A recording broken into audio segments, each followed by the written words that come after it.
Hey, Ralph, imagine if El Salvador became the new Alcatraz for America's most dangerous criminals. Wild, right? What's going on here?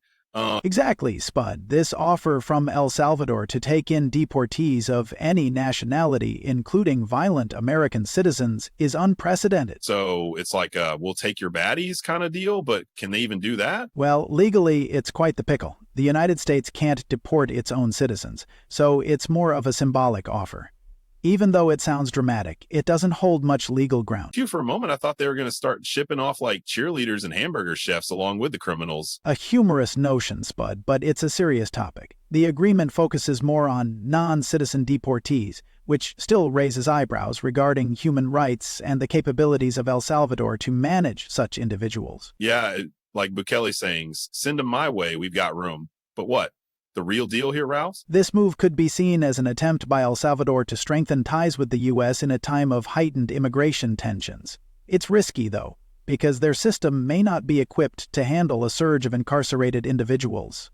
And what about the other countries in his tour? Like Panama and Venezuela, did they roll out the welcome mat too? Panama is cooperating to some extent, allowing flights of deportees, but Venezuela is less likely to agree to such terms. The context is complex, as these agreements are intertwined with bilateral negotiations and geopolitical maneuvers. And speaking of maneuvers, did you hear about Rubio's adventure with the deportation flights? That sounds intense.